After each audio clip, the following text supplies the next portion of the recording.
Good evening, and welcome to the Nightly News. I'm Kendall Thomas. And I'm Abby Bravo.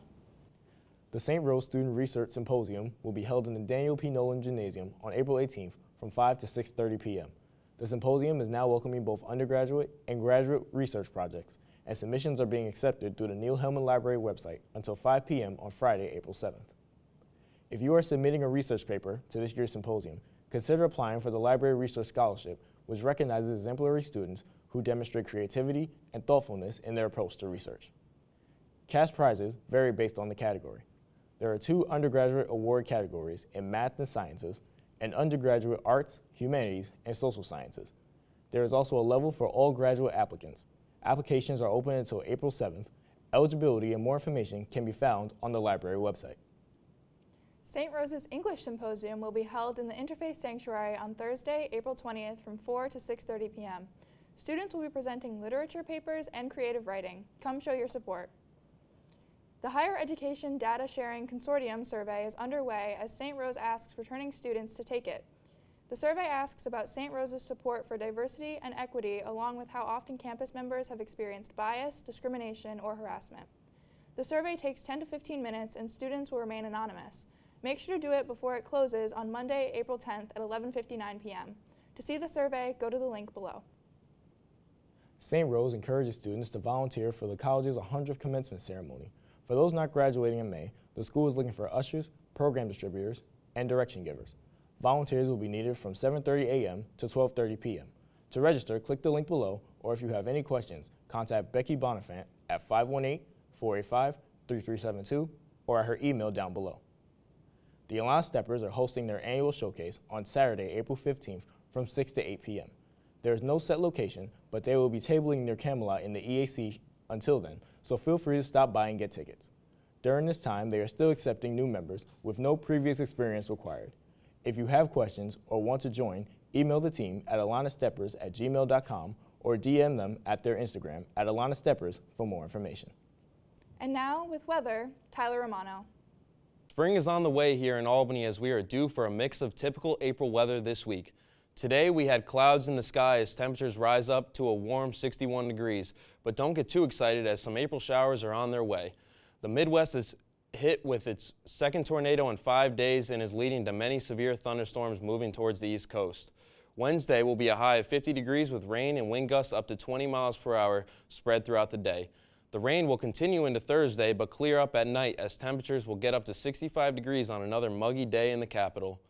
After these few days of showers, we are set up for a beautiful Easter weekend with Friday and Saturday providing plenty of sun peeking through the clouds. Temperatures will get up to 52 degrees on both of these days, along with some heavy wind gusts at times throughout.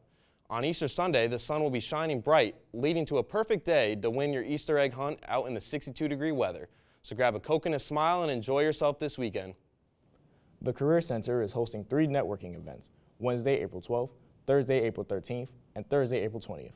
The 12th will be the Spring 2023 Career Fair held in the Daniel P. Nolan Gymnasium from 1 to 4 p.m., as well as the Education Expo on the 13th from 11 a.m. to 3 p.m. Graduating students and alumni are invited to connect with local and out-of-state employers recruiting for education jobs. On Thursday, April 20th, students are invited to attend the Etiquette Dinner, a great opportunity to network while learning proper dinner manners in the St. Joseph Hall Auditorium from 5 to 8 p.m. If you are interested and in the education field, make sure to stop by. And now with the Sports Roundup, here's MaKenna Williams. Thanks, guys. On March 28th, men's lacrosse faced off against Adelphi University. The Golden Knights took the loss, but senior attack Eddie Baker passed his 100th career goal after scoring 4 goals for the Golden Knights.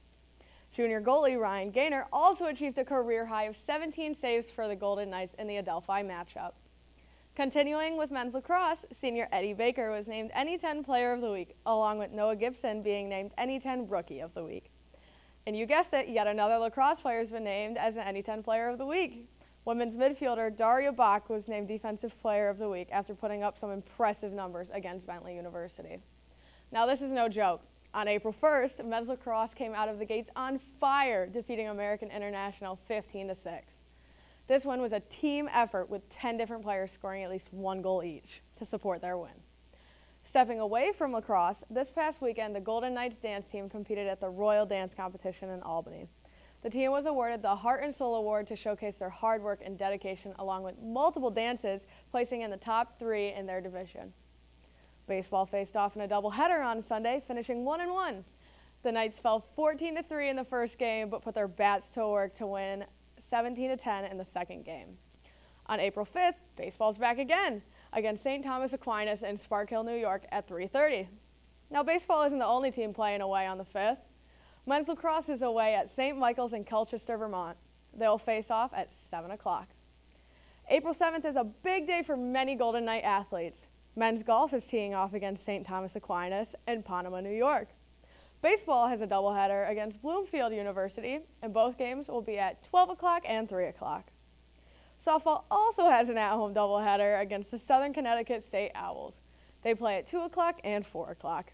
And on the 8th, softball takes on New Haven, and yet again another doubleheader at home. The games are at 2 o'clock and 4 o'clock. Women's lacrosse faces off against Franklin Pierce at 11 o'clock at Sullivan Field in Albany, New York.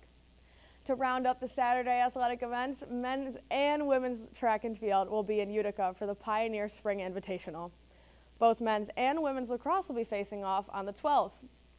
Women's play away at Adelphi in Garden City, New York, and the men's play at home against Southern New Hampshire. Both games will start at 4 o'clock. Now on the 13th, softball takes on Post University at home in a non-conference doubleheader. The games will be at 2 o'clock and 4 o'clock. And with roughly a month left in collegiate sports, the Golden Knight athletes are in full swing to finish out their seasons on a high note. And that's all for the Sports Roundup. Back to y'all at the desk. Thanks, MaKenna.